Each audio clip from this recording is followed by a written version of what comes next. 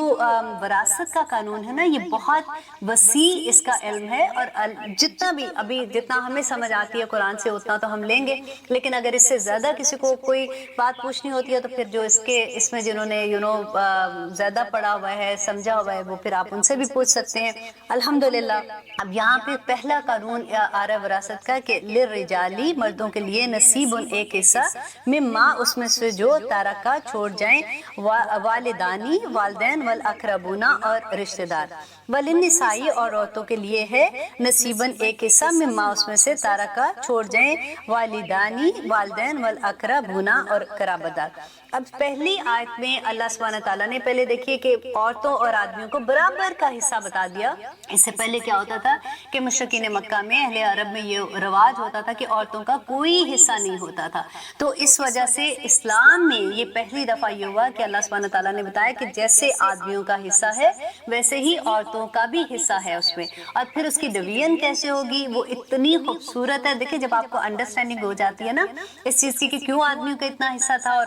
ویسے تو بات یہ ہے کہ اللہ سبحانہ تعالیٰ کے احکامات میں تو کیوں کا کوئی جواز ہی پیدا نہیں ہوتا، ہم کون ہوتے ہیں یہ کہنے والے کہ کیوں یہ ایسے تھا، لیکن پھر بھی جب ہمیں سمجھ آتی ہے تو اس کو تھوڑا سا، جب میں انشاءاللہ جہاں پہ آئے گا اتنی آیات میں تو میں آپ کو اس کا ڈفرنس کہ کیوں آدمیوں کا حصہ دگنا ہے عورت سے، اس کی ریزن کیا ہے۔ دیکھیے آج کی سوسائٹی میں اگر آپ یہ وراثت کے قانون کو لے کے آج کی سوسائٹی کے مطابق دیکھیں گے نا تو اللہ سبحانہ تعالیٰ نے یہ سوسائٹی تو نہیں بنائی تھی۔ سوسائٹی کا جو اصول اللہ نے دیا تھا کہ کس طرح کی سوسائٹی ہونی چاہیے، ماں کیسے، باپ کیسے، اولاد کیسے، ان کے حقوق کیسے، اور کیسے یہ رشتے ہیں اور کیسے ان کے حقوق و فرائض ہیں، تو وہاں پہ یہ جب ہم اپلائی کرتے ہیں تو اتنی خوبصورتی سے یہ چیزیں فٹ ہوتی ہیں کیونکہ پھر کسی کی حق تلفی نہیں ہوتی ہے۔ تو اب آگے اللہ سبحانہ تعالیٰ کہتے ہیں مما اس میں سے جو قلّا قلیل ہو، منہ اس میں سے، او کثر یا بہت زیادہ ہو، نصیباً حصہ ہے، مفروضاً فرض کیا ہوا، اللہ کی طرف سے مقرر کیا ہوا، فرض کیا ہوا یہ حصہ ہے جو عورتوں کو، بے شک وہ تھوڑا ہے۔ کہتے ہیں کہ یہ جو ہم بات کریں نا کہ وراثت کی بات کریں، جو وراثت ہے نا وہ بالکل ایسی ہے جیسے آپ کا اکٹھا ایک جوائنٹ اکاؤنٹ، آپ ان میں سے ایک سوئی بھی نہیں لے سکتے ہو، وہ بھی غلط ہو جائے گا۔ آپ نے وراثت کے، کیونکہ کئی دفعہ ایسے ہوتا ہے نا کہ اگر فار ایگزامپل کسی ایک بہو کے پاس ساس سسر ہیں اور وہ جب فوت ہو جاتے ہیں تو ان کے کپڑے ہوتے ہیں تو کئی دفعہ بیٹیاں ہی آ جاتی ہیں تو وہ سارے اٹھا کے کسی غریب کو دے دیتی ہیں، آپ ایسے نہیں کر سکتے ہو۔ آپ ایک ایک سوئی کا حساب ہوتا ہے، وہ بھی ڈویژن میں آئے گی، کیونکہ یہ بالکل وہی بات جیسے میں نے آپ کو کہا تھا نا کہ یہ اکٹھا جوائنٹ اکاؤنٹ ہے۔ ہاں اگر آپ سارے جو بھی اس کے وراثت میں حقدار ہیں آپ ان سے پوچھ لیتے ہیں، اور اگر وہ آپ کو کہتے ہیں کہ ہاں جی آپ ایسے کر دیں، آپ ضرور کر سکتے ہیں۔ اب آگے دیکھیے جو حصے اللہ سبحانہ تعالیٰ نے ایک ایک بات بتائی ہے کہ کیسے ہوگا، کہ وَإِذَا، اور جب حاضر حاضر موجود ہوں، القسمتا تقسیم کے وقت، اولو القربا قرابت دار، او یتاما یا یتیم، والمساکین یا مساکین، فرزقوہم، تو انہیں تو تم دو انہیں منہ ان میں سے۔ اب یہاں پہ جو بات بتائی جا رہی ہے نا کہ اللہ سبحانہ تعالیٰ کہہ رہے جس وقت وراثت تقسیم ہو رہی ہے اس وقت جو غریب رشتہ دار ہوتے ہیں یا پھر کوئی مسکین لوگ ہیں وہ آپ کے ساتھ سامنے کہیں بیٹھے ہوئے ہیں، تو پھر آپ ان میں سے جو حصہ ہے آپ کا حصہ نا، آپ ان میں سے ان کو بھی کچھ دے دو۔ دیکھیں لیکن ایک بات کا خیال یہاں پہ یہ رکھنا ہے کہ وہ لوگ جو ابھی بالغ نہیں ہے نا ان کے حصے میں سے آپ نہیں دے سکتے، جو ابھی نابالغ ہیں کیونکہ ابھی وہ اپنا فیصلہ نہیں کر سکتے، لیکن جو بالغ ہیں وہ اپنے حصے میں سے کچھ نہ کچھ ان کو دے دیں گے، یہ تو پھر اللہ سبحانہ تعالیٰ کی طرف بہت بڑی نیکی ہو جائے گی نا۔ تو وقولو، اور کہو، لہم ان سے، قولا معروفا، بھلی بات کہو، ولیخشا، اور چاہیے کہ ڈرے، الذین، وہ لوگ جو، لو ترکو، اگر وہ چھوڑ جائے، من خلفہم، اپنے پیچھے سے، ذریاتن، اولاد، ضعافن، کمزور، خافو، وہ خوف کھائے، علیہم، ان پر، فاتقوا اللہ، تو اللہ سے ڈر جاؤ، ولیقولوا، اور چاہیے کہ وہ کہیں، قولا سدیدا، بات سیدھی۔ اب دیکھیے یہی بات میں آپ کو کہہ رہی تھی کہ اللہ سبحانہ تعالیٰ نے نا ایک نقشہ کریٹ کر دیا ہے۔ وہ کہتے ہیں کہ دیکھو تم جو ولی ہے نا جو تقسیم کر رہے ہیں اس وقت سارے بیٹھ کے اس کے بارے میں بات کر رہے ہیں، اللہ سبحانہ تعالیٰ کہتے ہیں کہ اگر تم یہ سوچو کہ تم اگر ایسے وقت میں ہو کہ تم فوت ہو گئے ہو، تمہارے پیچھے جو بچے ہیں وہ کمزور چھوڑ گئے تو تم ان کے لیے کیا سوچ رہے ہو کہ وہ ان کے ساتھ کیسا سلوک کیا جائے؟ تو آج جو پیچھے کمزور بچے ہیں، جو ابھی چھوٹے ہیں، ابھی نابالغ ہیں، تو ان کے بارے میں بھی تم ویسے ہی فیصلہ کرو جیسے تم اپنی اولاد کے لیے کرتے ہو۔ دیکھیں اس سے زیادہ محبت اور کون کرے گا؟ اللہ سبحانہ تعالیٰ ایک ایسے لگتا ہے کہ دلوں کے اندر کے حال بھی کھول کے بیان کر دیے کہ لوگوں اللہ کا تقوی اختیار کرو، اللہ سے ڈر جو۔ اگر تم تھوڑا سا بھی پیسے کی، کیونکہ یہ مال جب کم وقت ہاتھ میں آ جاتا ہے تو انسان بڑے بڑے گناہ کر جاتا ہے، بڑے بڑے لوگوں کے دل دکھا دیتا ہے۔ اس لیے اللہ سبحانہ تعالیٰ نے ایک جو رشتہ ہے نا اس کی ڈویژن کا اس میں بتا دیا۔ بہت خوبصورت ریمائنڈر ہے، وہ بھی بہت پیاری حدیث ہے۔ یوزلی کیا ہے کہ ہم نبی صلی اللہ علیہ وسلم کی جب تسبیحات کے بارے میں سنتے ہیں کہ نبی صلی اللہ علیہ وسلم یہ تسبیحات کیا کرتے تھے یا ہمیں تلقین کیا کہ یہ پڑھا کرو، تو ہم نئی جب بات سنتے ہو تو ہم وہ کرنا شروع کر دیتے ہیں اور پھر پچھلی والی جو ہے وہ بھول جاتے ہیں۔ بہت سے لوگ کرتے ہوں گے، لیکن میری طرح کے لوگ جیسے ایک لالچ ہوتی ہے نا کہ جلدی سے ہم یہ بھی کر لیں، ہم یہ بھی کر لیں، اور پچھلی والی چیزیں پیچھے رہ جاتی ہیں۔ تو وہی بات میں یہاں پہ الحمدللہ ریمائنڈر کے طور پہ میں آپ کے ساتھ یہ حدیث شیئر کروں گی کہ مسلم کی حدیث ہے 2692 کہ حضرت ابو ہریرہ رضی اللہ عنہ روایت کرتے ہیں کہ رسول اللہ صلی اللہ علیہ وسلم نے فرمایا کہ جو شخص صبح اور شام 100 مرتبہ یہ کلمات کہتا ہے، اور وہ کلمات کیا؟ سبحان اللہ و بحمدہ، صبح 100 دفعہ اور رات کو 100 دفعہ، تو نبی صلی اللہ علیہ وسلم نے فرمایا کہ قیامت کے دن اس سے افضل عمل کوئی اور نہیں لائے گا سوائے اس کے جس نے اس سے زیادہ پڑھا ہوگا۔ الحمدللہ۔ تو دیکھیں کتنی آسان ہے نا کہ صبح اور شام کو، اور آپ لوگ جو پڑھ رہے ہیں وہ تو ٹھیک ہے، جو نہیں پڑھ رہے تھے، جن کو پہلے پڑھتے تھے پھر بھول گئے، تو ان کے لیے ریمائنڈر ہے بہت پیارا۔